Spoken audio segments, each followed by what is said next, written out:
And welcome to another episode of the Practical SQL Server HA show.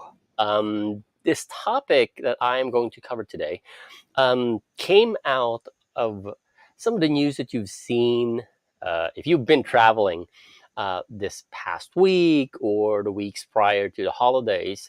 This is probably something that you've experienced or may have heard of, especially if you're traveling within the United States.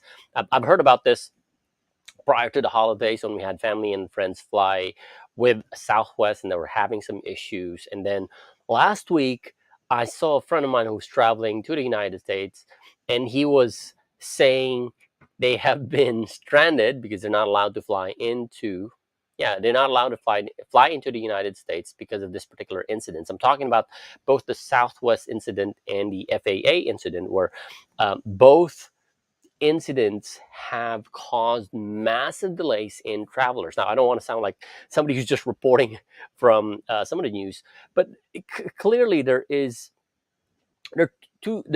in these two incidents there are uh, similarities. For one, they're in aviation. So if you're traveling during the holidays, you can literally hear people complain about, hey, I cannot make it in time and visit family over the holidays.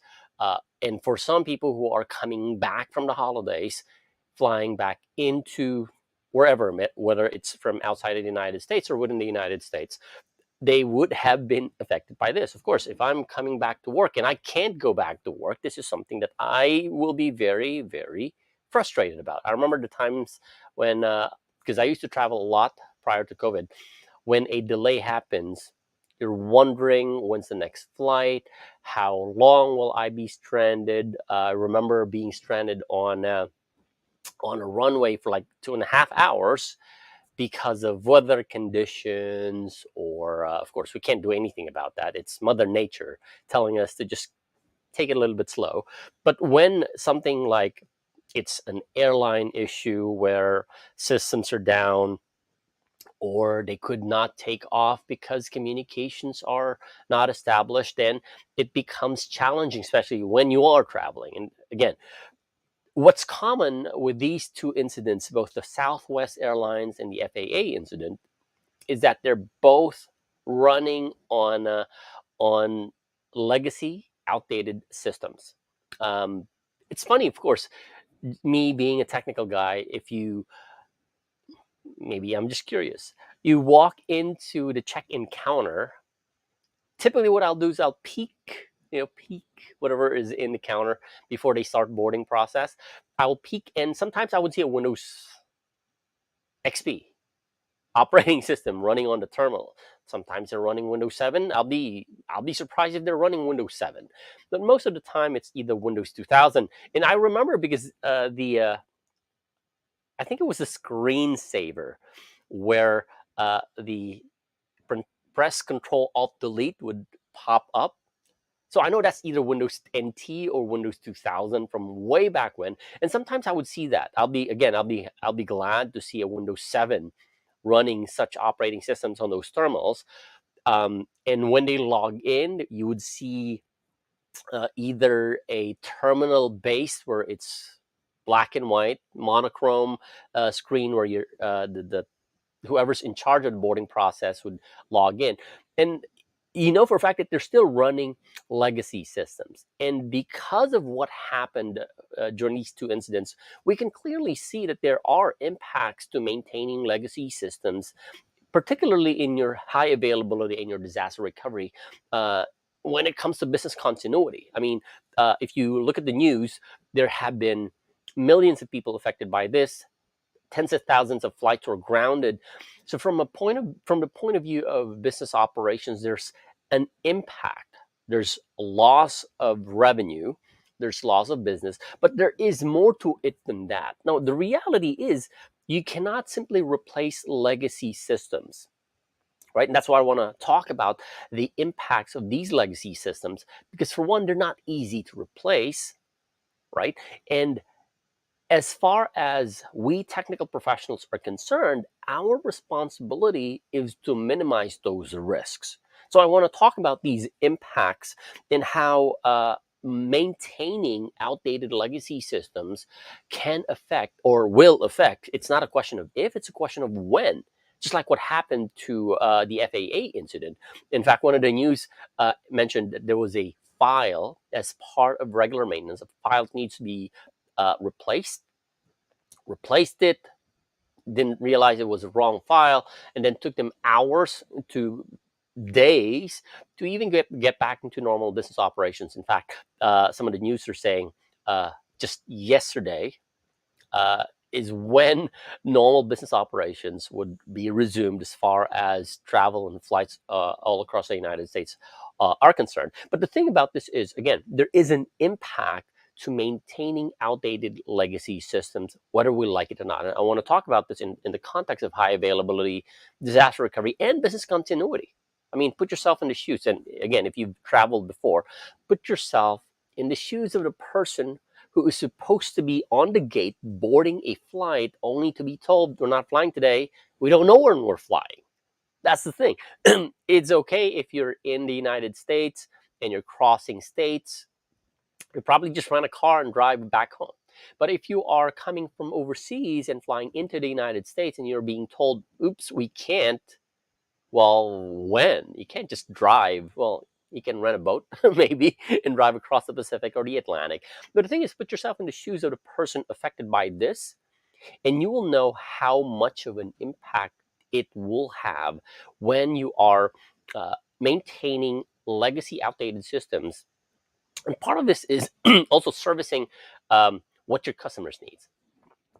Let's get down to this. The first impact is that old systems are difficult to test. Very difficult to test. Come to think about it, mainframes, I'll just talk about the old AS400s or the KICS systems or ISAM systems. They still exist, though. Surprisingly, they still exist. A friend of mine works for a bank in Australia, and they're still maintaining these legacy systems. Now, for one, from a maintenance point of view, or from a high availability disaster recovery slash business continuity point of view, how do you even test something that's already outdated? Typically, when you have a either a disaster recovery solution or scenario, you take backups. Well, for one, if you want to take a backup and you want to test it, you got to have a separate system that you can use to test your backups on. That way you can verify whether or not the backups actually work. Again, we're not even talking about high availability here, because for one, if you're looking at those huge mainframe boxes, just getting a second set of those is very, very, very expensive. That's one. So business continuity and even testing for HA and DR becomes very expensive. Right? It is very difficult to test these. You need a separate system for you to take those backups and restore them. Well and good. But where will you be able to find tapes? We're talking about tapes from the good old days of tapes. Or will you be able to find tapes? Or will you be able to find the equipment, the tape readers that you can attach these old systems in order for you to test those backups? Or the question is, do you even have a separate system, a second system where you can restore and test whether or not those backups actually work? Right?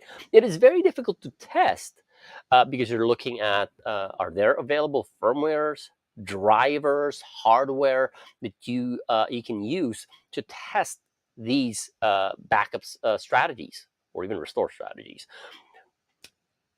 And this is the reason why in the good old days, banks, airline companies in this case, big companies will invest in mainframes and they will buy two of them so that they can have the second one used for testing. But if you're taking care of day-to-day operations, you barely have time to think about how to, the upkeeping, taking care of the systems, much so having the time to actually test disaster recovery strategies. So it is very difficult. You're looking at an outdated technology. Oh, and by the way, not to mention skill set. How many people have the skill set nowadays to still maintain an old system? Sure, we have people who have the skills to maintain mainframes, old systems, but how many people are there? A lot of them have either retired or moved on to open systems. A friend of mine used to work for a bank, uh, referred to these as open systems, where they're moving away from legacy mainframe uh, systems to more like client server, web, or anything for that matter. Again, the idea behind this is if you are dealing with old legacy system, it is very challenging, very difficult for you to even test your HA, your DR, or your business continuity, which technically means that you don't have one, right? Even if the financial industry or the legal industry or the healthcare industry mandates regular testing of BCP or DR strategies, the reality is it is very difficult to test it. So it's technically non-existent. Sure, you have something on paper, you have something that you can work with, but again, what goes on paper is not necessarily something that will happen or something that you could do when something goes wrong. And this is one of those cases where um, the notifications from ground to air uh, have become so outdated to a point where when things don't work, everything doesn't work. One of the reasons why they have grounded a lot of flights um, because of this system going down. So even thinking about a rollback, I was reading the news the other day about how one of the engineers simply replaced a file. How do you even test a rollback for something as simple as I copied a file, I made a mistake, and I uncopied or deleted the file and restored from backup? How do you even test a rollback process, right? And this is one of those things where you really have to think about, is your business relying, or is the company that you're working for relying so much on outdated systems, outdated legacy systems, that you don't even have a good working tested HADR BCP strategy? And I say tested because, again, everything will look good on paper until it doesn't. Okay, so that's the first one. Old systems are very difficult to test, which also translates to you don't have one if you're maintaining legacy systems. I mean, the reality is even companies who have what they call so-called modern systems running on Windows Server 2022, SQL Server 2019, they have backups, but because they never tested them, when they restore from backups, they don't work. Surprise, surprise, your backup's corrupted. I couldn't count the number of times when people would say, we have a backup, but then they try to restore it. It doesn't work. Okay? So that's one. No testing, so technically nothing. So when an incident like this happens, people don't know how to respond, right? Well, like I said, the reality is you cannot eliminate old technology. Legacy systems will still be there, but the problem with that is because it's very difficult to test, it is very difficult to find ways for you to go through your HA and DR and BCP strategies, then you technically don't have one. Even again, a rollback process might not guarantee that everything will be back to normal after you roll back. Okay, that's the first one. The second one, an outage is very expensive. Very expensive. We can talk about, taking a server offline for an hour, 2 hours, no big deal. For some of you, don't even panic when the server goes down for like an entire day. No big deal. But when your business or when the company that you're working for relies so much on a system that has to be available 24 by 7. I mean, think about this. Airlines, flights, is there really a time within um, the United States or North America in general when we don't have flights, commercial flights, that is? Is there even a second in a 24 hours where we don't have commercial flights traveling in or out of the United States, or even North America in general, or even all around the world, right? It's interesting when you look at systems like Flight Tracker. Pick a flight and you know exactly where they are. Uh, it's interesting because there is no time within a 24-hour day when you don't have airplanes. It's also interesting to realize that the economy North American economy is really dependent on flights, people traveling, cargoes, very much dependent on flights. So when you start to think about a 24 by 7 system and a system that needs to keep businesses in operation, a second of outage is very, very expensive. I wrote a blog post a couple of years ago about AWS outages and when businesses run their systems on the cloud and then you have an outage, you don't really have much to, you can't really do much except wait until the system is online. Whether it's S3 that's down or EC2 that's down or one of their services is down, can't do anything about it. You just have to wait, and then you get a refund in your bill saying, "Well, this is how we compensate for the outage." But when you start to think about how much revenue is your business losing anytime a system is down. So, for instance, if you're running a software as a service um, business and you have a global customer base, every second counts because you don't know when a customer from Asia Pacific, from the Middle East, or from Europe would be getting onto the system and doing some transactions. You don't know that, and that's why you have to keep a 24 by 7 system. Now, a lot of businesses are not even aware of how much money they are making per second or losing per second. You kind of have an idea if you have, like, for instance, you associate sales with database transactions. At least you kind of have an idea of how that works. For direct sales platforms, kind of easy because you now have a sense. Oh, this is our main database. This is how much transactions we're generating, and this is how much revenue we're making based on those transactions. But for indirect uh, sales transactions correlations, kind of hard. But again, think of that for a second. If the business is losing on average about, let's do some fictitious math here, or contrived math, $2,000 per minute. If your system is down for 1 hour, that's 60 times 220. Yeah, do the math. $120,000 an hour.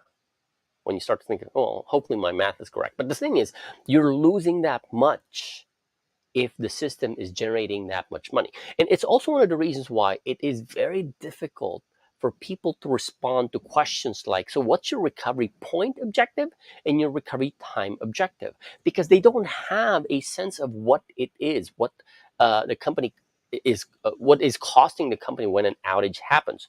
Typically in my conversations with customers, I start off with recovery point and recovery time objective. And typical response is zero downtime and zero data loss. That's just one way of saying I don't really know, right? I don't really know. Rarely do I hear people who say, in a span of an hour, this is how much we are losing if the database systems are down, because this is our main database. Rarely do I have that. And I love working with these kinds of customers because, for one, they're very clear about how important the system is. I mean, I've heard of customers who have high availability system. They've invested in always on availability groups. But then when one of their databases are down, they try to fix it and not recognize that there's a cost to every minute that the system is down. Try to fix it on their own, or try to fumble around figuring out what the error message is. But every outage is expensive. Think about that for a second. Flights not flying, travelers not traveling. Uh, it is expensive. Let's put it at that, right? Anytime a system is down, it becomes very, very expensive. The one cost that a lot of people don't realize when it comes to systems, because as technical professionals, we kind of look at the direct business expense when it comes to implementing an HA or a DR solution. We look at the licensing cost of SQL Server. We look at the hardware cost. We look at the storage cost. We look at the operations cost, and that's what we translate directly into cost. right? It's interesting because when you hear stories about why legacy systems still exist, is because companies look at IT as a cost center. They still do look at company as at IT as cost center, versus the companies who leverage technology because they see value in IT. They're the ones who are investing in technology, right? But the one cost a lot of people don't recognize as part of this is the human cost. The human cost is something that a lot of people, a lot of bean counters, right, the accountants, don't really factor in when they're doing their spreadsheet math, or what I call the balance sheet. They don't consider this. I mean, think about the people who have to be on um, the boarding gates, who have to deal with customers, irate customers complaining. These people are the front lines of the ones getting affected when a system outage occurs. I mean, it's like that. It's funny. I would just sit at one of the seats at the airport and just look at airline employees getting all of the anger and the frustration from customers, and that is a cost of that outage, right? Not to mention the burnout. Imagine if I were to have to, if I had to deal with this, if I work for Southwest or for other airlines that now I have to deal with, and this goes on for days, man, I don't even want to go back to work anymore.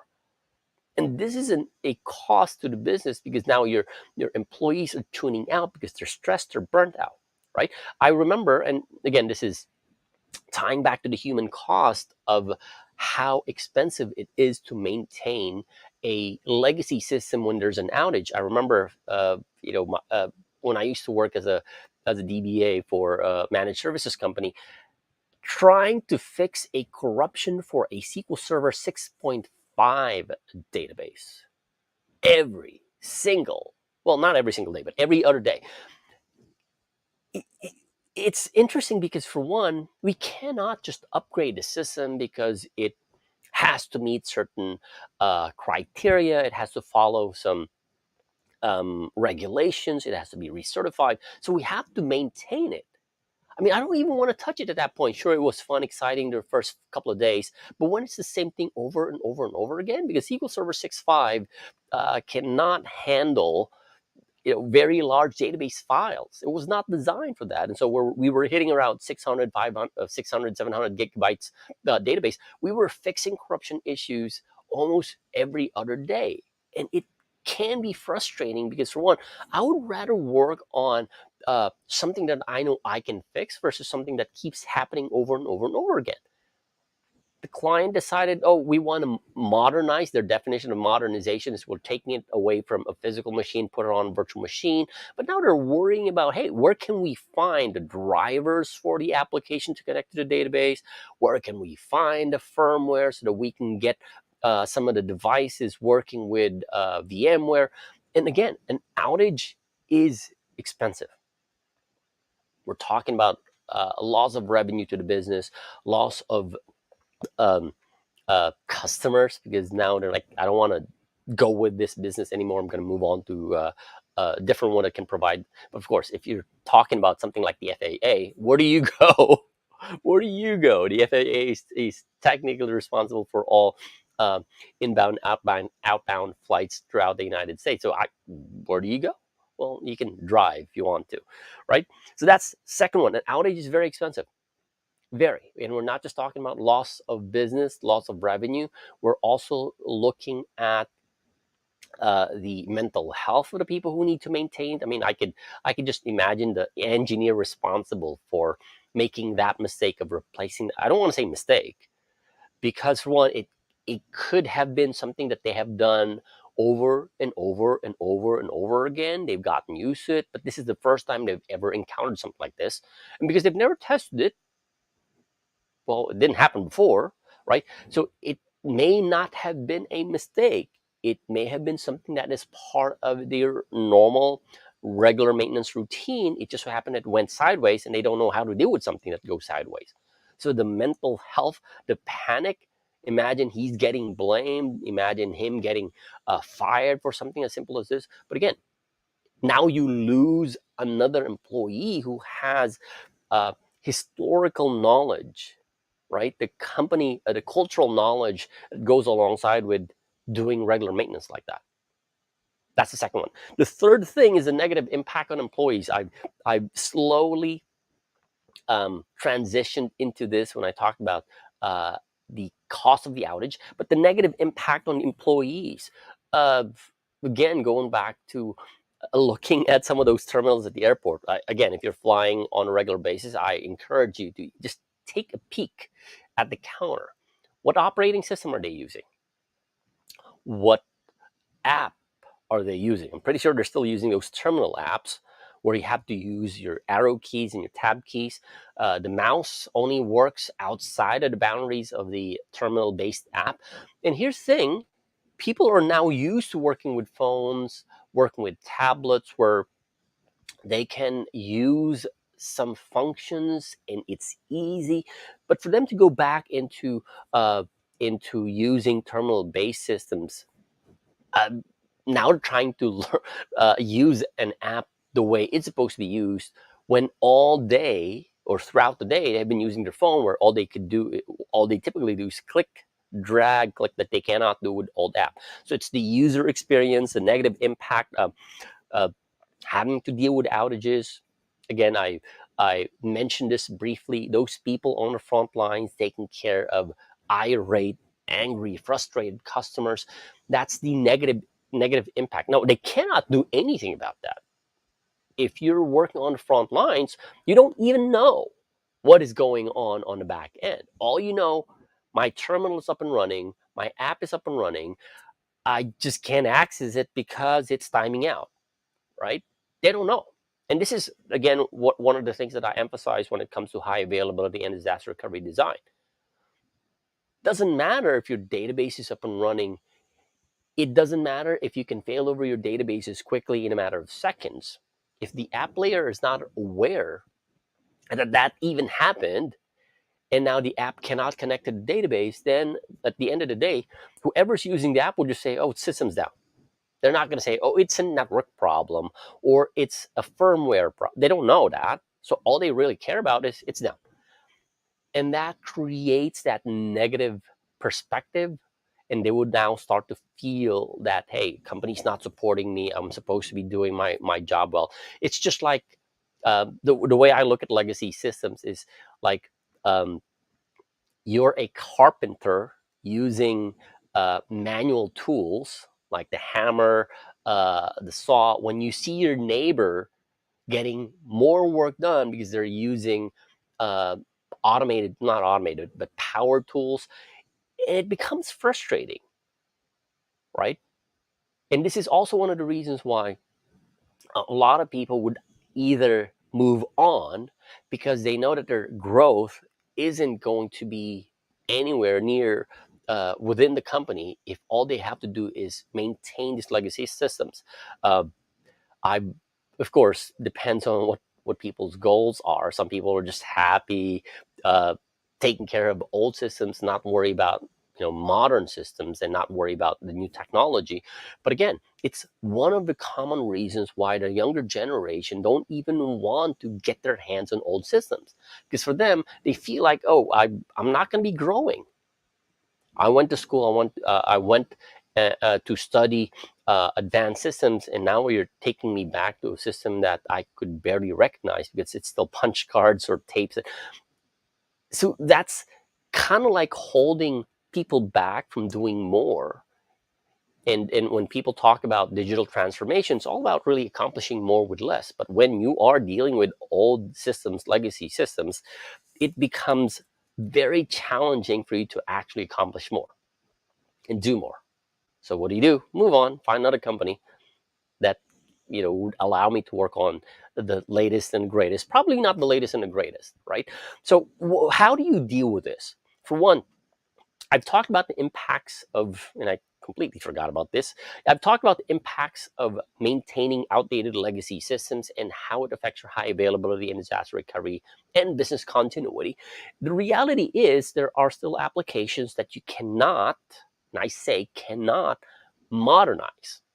It's just reality. If you're working in regulated industries like finance, healthcare, legal, where you have to recertify certain apps, sometimes the certification or the regulating company um, is not as quick as they can be when it comes to certifying apps. Then your hands are tied.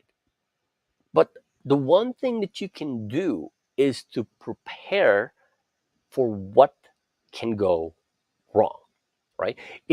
And this is where you start to become proactive. I was having conversations with some people in the community the other day where they were talking about, well, businesses are not in the business of being proactive. For them, it's just business as usual, right?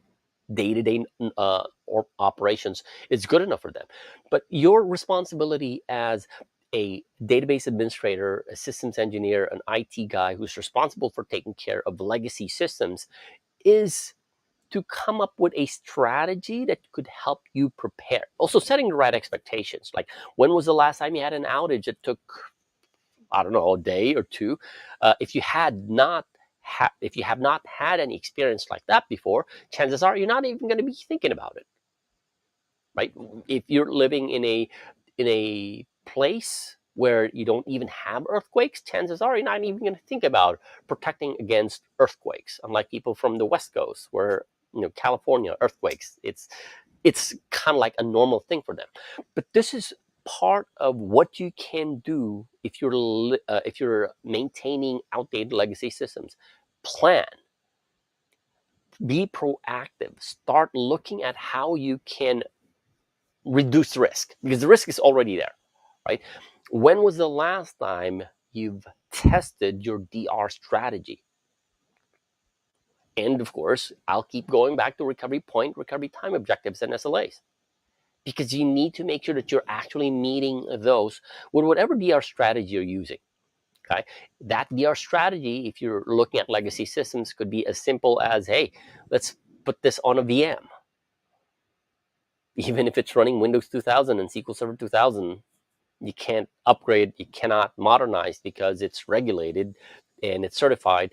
Even if it's as simple as putting on a VM and then restoring the VM, that's a strategy, so long as, again, it meets your recovery objectives and service level agreements, right?